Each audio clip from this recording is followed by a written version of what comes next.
L'infidélité, mon combat. Regardez ce qu'une femme peut faire à son homme.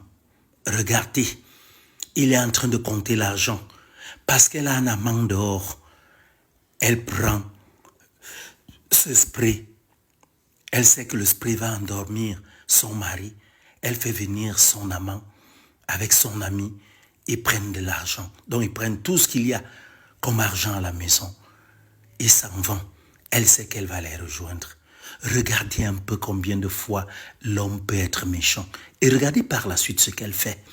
Elle vient se coucher à côté de son mari. Elle enlève le masque de protection.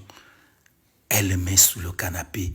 Et elle se couche aussi comme si les deux ont été victimes. Au même moment, le petit frère du monsieur arrive. Il ne comprend rien. Il a laissé son grand frère en train de compter l'argent sur la table. Il ne comprend pas qu'il soit endormi.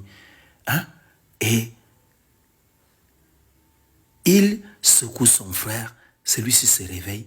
Et il constate au même moment que la femme aussi est par terre. Il essaie de la réveiller. Il la réveille finalement. Les deux se mettent à la réveiller. Et celle-ci fait comme si elle étouffait tellement. Comme si elle étouffe tellement. Au point où, en se relevant, elle joue les surprises. Elle ne comprend pas comment on a fait pour se retrouver là. Comment est-ce qu'on a fait pour se retrouver ainsi? Ça s'est passé comment? Que s'est-il passé? Que s'est-il passé? C'est là où, directement, le monsieur demande, il y a eu quoi? Il y a eu quoi? Et la dame de dire, mais, attends, mais regarde chérie ce qu'il a en main. Regarde, regarde, on endort les gens avec ça. Chérie, donc ça voudrait dire c'est ton petit frère, c'est lui. C'est lui qui a utilisé ça pour nous endormir et prendre de l'argent. C'est lui, chérie. Tu vois, le petit frère dit non, mais non. Moi, je sors de l'extérieur, je suis arrivé là, je vous ai trouvé endormi. Et la dame tente d'expliquer que non, je sortais de là-dedans, je ne comprends pas comment je me suis retrouvé couché là. Le petit frère dit qu'écoute, grand frère, moi, je sors de l'extérieur, je ne sais pas. Moi, j'arrive là, je vous trouve couché. Et la dame qui insiste que non, c'est toi qui as utilisé cette bonbonne pour nous asphyxier. C'est toi, c'est toi. Ce que tu as en main là. Et le grand frère de dire aussi que, mais attends, ce que tu as en main là te sert à quoi? Il dit non, j'ai trouvé ça sur la table. Et le grand frère de rétorquer, non, écoute, tu ne vas pas jouer à ce jeu avec moi, ok? Tu ne vas pas jouer à ce jeu avec moi. Jamais. Tu me le fais, ok? Le petit frère dit, il insiste que non, écoute, je te réitère, je te répète que j'ai trouvé ça. Le grand frère dit non, je dis c'est toi. C'est toi qui nous a endormis pour prendre de l'argent. Tu vas commencer par me remettre mon argent.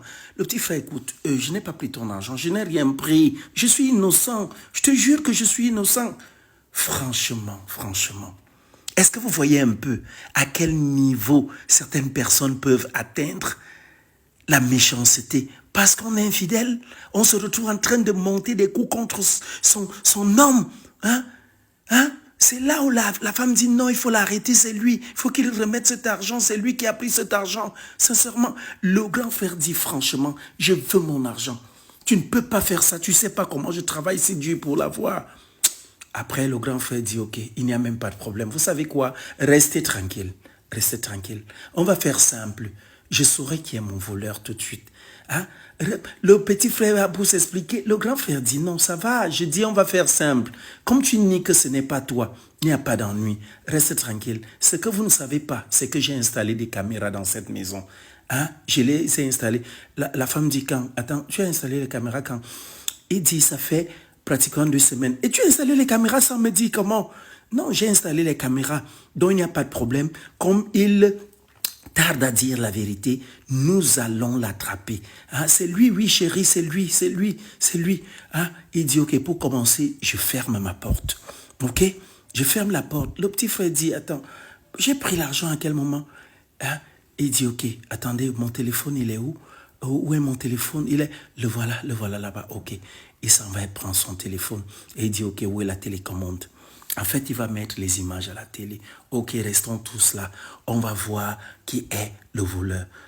La dame veut encore le dissuader que non, chérie, ça va, c'est lui. Il dit non, ça va. Lui-même, il va voir. Il va voir, non, il aura honte. Et c'est comme ça que le mec lance l'enregistrement. Qu'est-ce qu'on voit? Il est dépassé. Il est dépassé. Hein? Il voit comment sa femme l'endort. Et la vie.